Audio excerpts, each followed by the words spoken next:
the top 10 ways to save time detailing. Hi, I'm Ivan. I'm Nick. And this is the DIY Detail Podcast.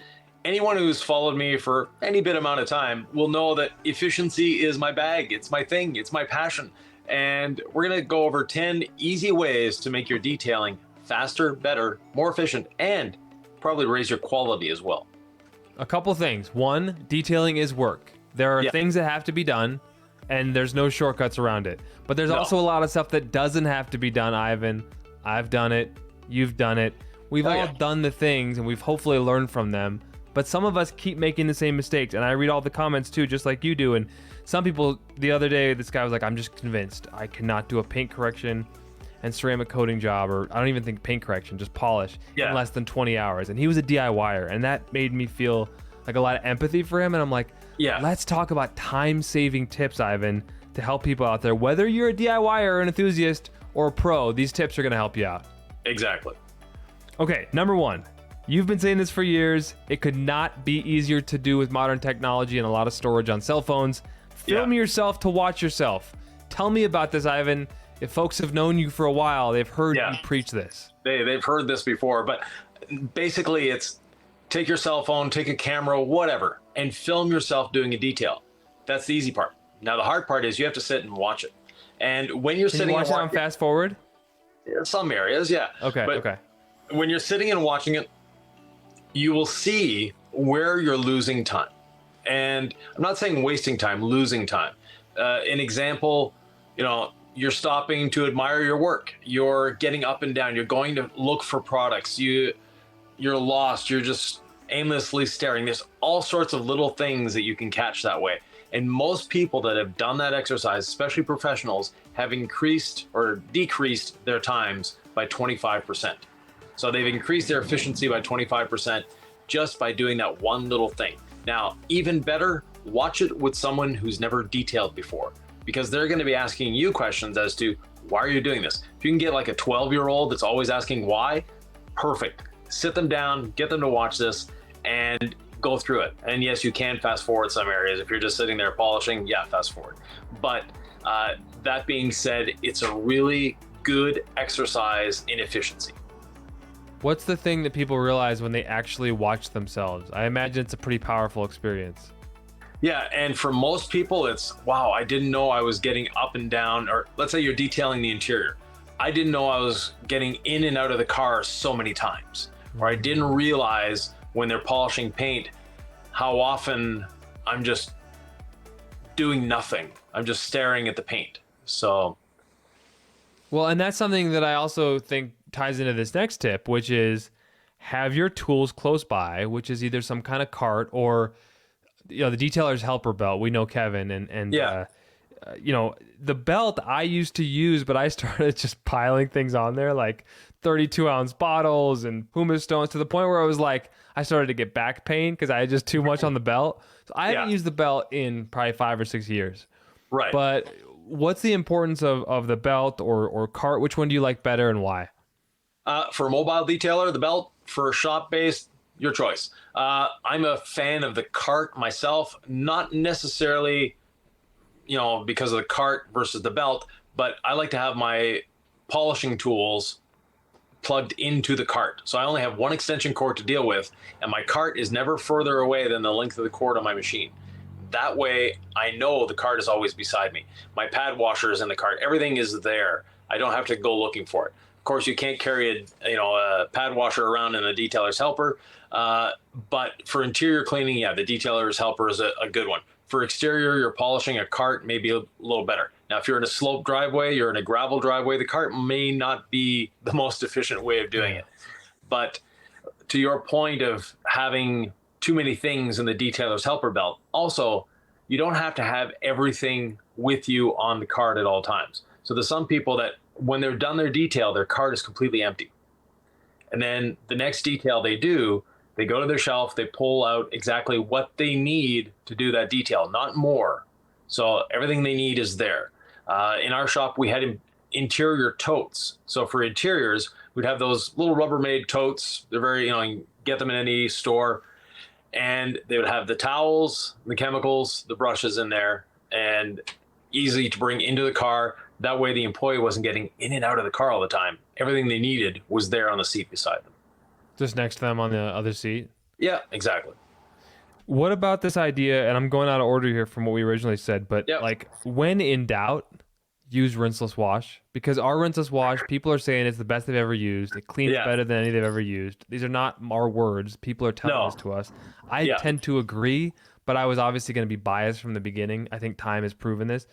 And Yeah. just like at 256 to 1, right? That's our standard dilution. You can Yeah. just dip a sprayer in there if you want to sprayer this stuff, or just have a rinseless wash dampened towel. I'm talking about interiors. On the exterior, it's for washing. It's for wiping off polish residue with a dampened towel. You can Yeah. do wheels with rinseless wash. You can do windows. Like, it goes on and on. Right. It is by far the most efficient product there is. And if you're a professional detailer, rinseless wash is definitely king. For a professional detailer, yes, the foam cannon is fun. Yes, it's sexy. It looks amazing. But if you're a professional detailer, get rid of the foam cannon, get rid of incredible suds, and just use rinseless. You will get faster. And a lot of people in the beginning, they feel that rinseless is slower. That's because they haven't built the skill set necessary to use rinseless. Rinseless is its own skill set. And you've learned a skill. You've learned washing with soap. You can learn washing with rinseless. And once you learn it, it is a lot more efficient. It smells so nice too. Folks, tell us in the comments below how you love to use rinseless wash. We love to hear it. We're always learning as well. Another great tip, and again, I go back to this. You can't clean what you can't see. So better lighting will make you a faster detailer. Oh, definitely. And well, yes and no. So sometimes too much lighting will slow you down. But having the right lighting. So when you're doing an interior, get yourself a headlight, or worst case scenario, hang a fluorescent from the, between the two hoops of the car, the roof. There we go. That's the word. Or if you have a convertible or sunroof, open the convertible top, open the sunroof, get more light in there. The interior, you always need more light. Now on the exterior, you can have too much light. And when I started detailing, we had the lights in the shop, which were bad to begin with. And then the way we inspected the car was take it outside in the sun, take a look at it. Yes, it looks good. No, it doesn't. Bring it back in the shop, fix what needs to be fixed. Then we started getting the Brinkmann light. And again, I'm dating myself here, but we had the Brinkmann light. And a lot of people called it the squirrel finder. And then came LED lights and Cree lights and, scan grips and all that. And we've gotten to a point where without the light, we don't see the defect. With that light, we're seeing defects that basically don't exist. It's like if a tree falls in the forest, does it make a sound? Well, yes, it makes a sound, but nobody's there to hear it. Therefore, it doesn't make a sound. And if you need a 747 landing light to find the defect on the car, there's a good chance it's never going to have another 747 landing light at a 5-degree angle to the paint looking for defects. So when we overdo the lighting aspect of it, we end up damaging the vehicle in the sense of we're polishing too much. We're going after defects that in reality don't exist. That you won't even see in direct sunlight, and that's a wild statement. Yeah, because you'd think direct sunlight shows all, and in fact, that minor DA haze that you're looking at from your finishing pad. Anyway, I totally agree with you that you can have too much lighting on the exterior, but yeah, you can't clean on an interior which you can't see. Right. Going to that overdoing the final finish polishing and jeweling stage, don't detail for detailers, and that includes you. Right. So a lot of detailers, especially professional detailers that hang out on Facebook, it's sort of a bullying atmosphere on a lot of Facebook groups. If you go to the DIY Detail Facebook group, you're not going to get that safe space to ask questions. There's no such thing as a stupid question. But there are other groups where if two detailers put up pictures of two, let's say, Ram 1500s, and one says, I cleaned, decontaminated, polished, and applied a ceramic coating, and it took me 6 hours. That person will get lambasted, will get thrown out of the group almost, will be told they're a liar, will be told they're a hack, etc., etc. The one that says, it took me 26 hours to do the exact same thing, you're a hero, you're a savior, you're the best detailer in the world. And in reality, it's not. First of all, efficiency breeds quality. The more efficient you are, the higher quality you're going to get. And Why? again, for the professional detailer, if you have a standard operating procedure, that standard operating procedure makes it that you don't have to think anymore. And when you don't have to think about what you're doing, especially if you have employees and they don't have to think, they're going to get done a lot faster. So, back to our first point of taking a film of yourself. Well, a standard operating procedure or something like that. If you always start washing the car on the roof, and then you do the hood, and then you do the driver's fender, and you go around that way, you're going to get faster and you're going to get more efficient. But if you one day start on the trunk lid, the next time you wash, you start on the roof, the next time you wash, you start on the front bumper, you're never going to get a rhythm down, and you're never going to have that efficiency built into the standard operating procedure. So when you're working solo, I'm interrupting you just because I think it's an important point. When you work solo, how do you wash the car? What panel to what panel? Like give the person out there listening an SOP. Just stick it right in their veins. Okay, well, there is none. It's develop one for you. Now, my preference is I start with the roof, the hood, and then work my way around the car. But that's you hit the windshield after the roof? Yeah, the roof, windshield, work my way down the hood, and then around the lower parts of the car. That's both sides? Both sides of the roof? No, one side. So okay.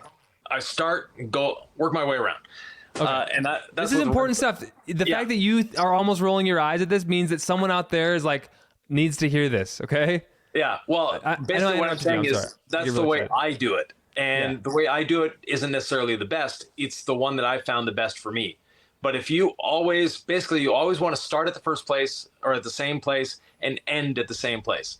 That way you get into a rhythm and you're not going to miss anywhere. And that's the important part of a standard operating procedure is you're not going to miss anything and you're going to be faster doing it because you know exactly where you're going next and what you've done. Very crude way of putting it. But when I had employees, I would tell them, look, you have to follow the standard operating procedure for one simple and basic reason. If you die halfway through the detail, we're going to move the body out of the way, call the ambulance, but then the next employee can come in and exactly where you left off, by where your body fell to the ground, they know exactly where you stopped and where they need to start. Yeah. So it's just having that mentality of this is the way I do it. And my standard operating procedure may not be right for you, may not be right for the next person, but it's having your own standard operating procedure. Okay, I can dig it. Yep. So you mentioned that particular routine, and of course I interrupted you.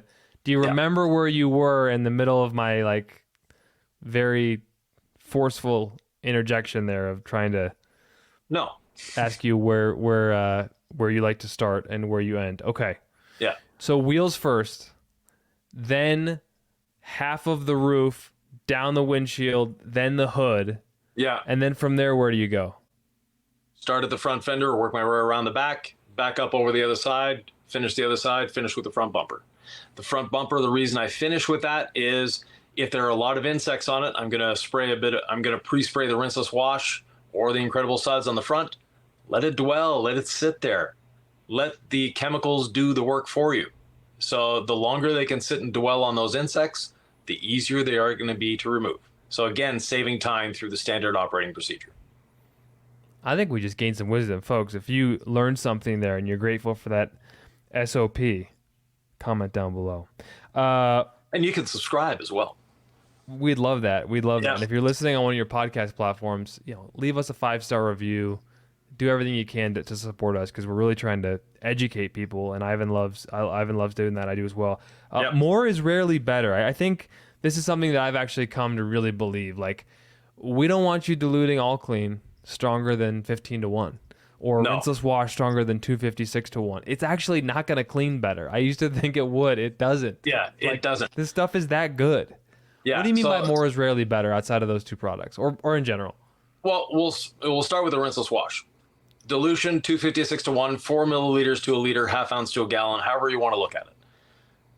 If you go double that, 8 milliliters to a liter or 1 ounce to a gallon, you're going to get streaking. It's going to be harder to dry. If you're cleaning an interior with it, it's just going to not be cooperative.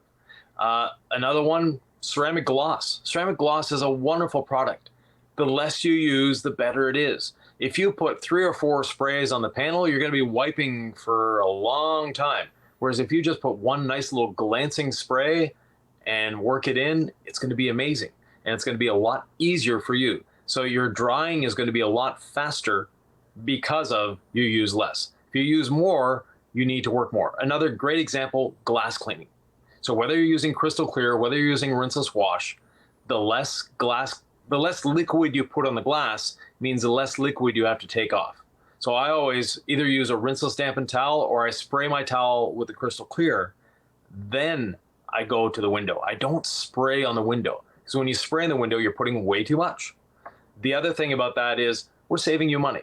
You know, one of the biggest money saving things that we show on our channel is how to use iron remover. And we use it very differently than most other companies.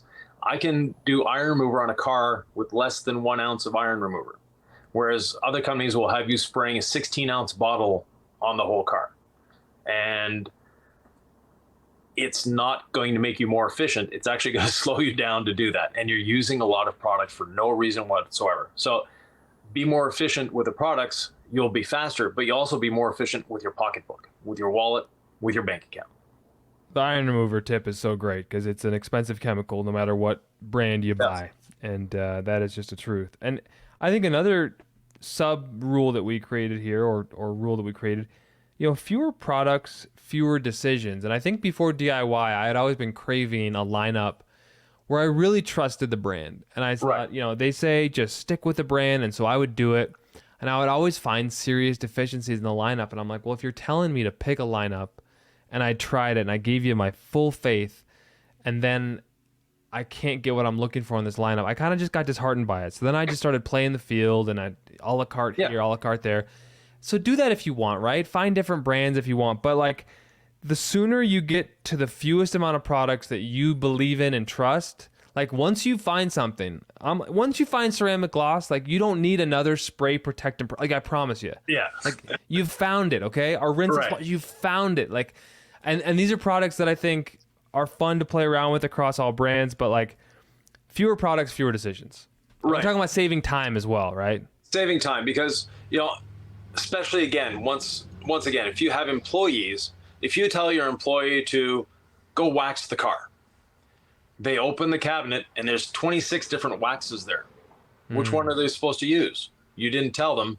They're going to sit there and they're going to try to decide, and they might pick the wrong one. You might have meant just a really quick spray wax, and they're getting out, you know, the $5,000 paste wax that you have to put on with your bare hands, and you know it takes 5 hours. $5,000.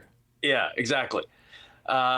So knowing your products, knowing how to best use your products, and exactly what they can do. You know, another example is polishing, and you'll go on a lot of Facebook groups, and someone will say, "I'm having problems with this paint." And a lot of people, their first reaction is, get another polish, get another polish, get another polish, try another polish. Where all it could be is a slight change in the pressure on the pad. It could be a slight change on the speed of the machine. It could be a slight change of the machine. So instead of using a 21 millimeter, you'll do it with a rotary. Or instead of using a 15, you'll use an 8 millimeter. Having the least amount of decisions makes you a more efficient and higher quality detailer, because now you know the products you're working with. You know their limitations, you know what they can and can't do. But someone that's always flipping back and forth from one product to another and trying new things, yes, it's a lot of fun. If it's a hobby for you, spectacular. Have that shelf that has everything on it. If you're a professional detailer, the less products you have, the more efficient you're going to be. Speaking of hobbyist or professional, both of these groups can benefit from in-person training. They talk about reading as something about the shoulders of giants, right? You can live on the shoulders of giants from, you know, whatever, hundreds of years of wisdom and all the great thinkers. It's hard to parse through it all and understand what the best techniques and products and processes are in detailing. And that's why I think an in-person training can really accelerate it for you. And you might learn something in between a rinseless wash demo from Ivan and you know, a cloth seed extraction demo for me if we ever go that route. You might learn something just chatting with someone in class, like a fellow detailer from another state, just a 5-minute conversation over coffee. You might learn that one thing that's going to save you so much time for the rest of your detailing career. Like, it's just, you never know what happens when people get together in a room. Exactly. And, when you're having a group training like that, you have that collective, like you say, you have everyone that's thinking. And I've been teaching detailing for over 30 years. I've been detailing for over 40 years. I learn every training I go to. I learn something. And just because you started detailing yesterday doesn't mean you don't have something to teach to the person that's been detailing for 45 years. Everyone can learn from each other, and everyone has something to contribute. So So just what's because something you learned from somebody else? Give me an example of something Ivan learned from any detailer in any time. Just that surprised you, because I know you know a lot, and you can be TikTok. stuck in your ways because you have good wisdom. So I'm just curious what you've learned. Using TikTok for marketing. Okay. I would have never thought of doing that until I did a training, and I was blown away by what this one detailer was able to do with TikTok. So that was one example. But there's a lot of examples out there. There's a lot of things, and don't pigeonhole yourself into I can only learn from someone that has more experience than I do. It's not so the way. true. Yeah. And then when you see that person succeeding doing it that way, then you get to ask them about it. And it's not like direct messaging and emails. And it's just like, oh, it's just a conversation. Yeah. Yeah. That's so true, man. I'm old school, man. Like, give me an in-person interaction any day of the week. So yeah. And then another thing is just a dedication to continued education, to be a lifelong learner. I think school gets it wrong when they say, you study for the test, or then it's summer break, and then you're done learning, or you graduate and you're done learning. I think, Ivan, you're one of the most vigorous lifelong learners that I know. Yeah. You really believe in this. Right. For me, learning has never stopped, and it never will. It's just part of who I am. It's part of my DNA. I actually hated going to school because it was too slow. I wasn't learning what I wanted to learn. I wasn't interested in, some of the classes that I was taking. So for me, high school was a chore. But after I got out of high school, that's when I actually started learning. So I'm not telling you to quit high school. I got my high school diploma. Don't worry. But that being said, always be learning. Always be looking for new information. Always be looking to improve yourself. And this industry is one where the technology changes continually, and it's always improving. And we're a new company. There's new companies coming up all the time, and everyone is trying to innovate. Some are innovating, some are just copying, not a problem. But in today's day and age, you really can't afford to have a bad product, because if you do, you're not going to be around too long. Everyone's going to talk about it on the internet, not in a good way. But that being said, companies are continuing education all the time. Companies are improving technology all the time. An example, 10 years ago, we were using clay bars and we were using a clay loop. Now we're using perforated synthetic decontamination towel with iron remover. How much time are we saving doing that? And I want to just interject. Technology advances was our last one. Yeah. So I think that's a good example of technology advancing, right? Clay bar to our perforated synthetic decontamination towel. Yeah. Another technological leap, gold standard polish. The gold standard polish makes polishing, first of all, easy for anyone to do. But secondly, because we're using so much less product. So on average, we're using a quarter of the product of what any other company is suggesting you put on your pad. We're saying use 1/4 of that. And if you try to use a quarter of what they're telling you on the pad, it's not going to work. But because of the technology we have, we've been able to make it work. Another thing, one spray is like one little dot of polish to other people. Right. Yeah. One spray is equal to another people's, pea-sized drop. And they're telling you to put 3, 4, 5 pea-sized drops on the pad. We're telling you to put 1, and not 2, just 1. Back to more is not better.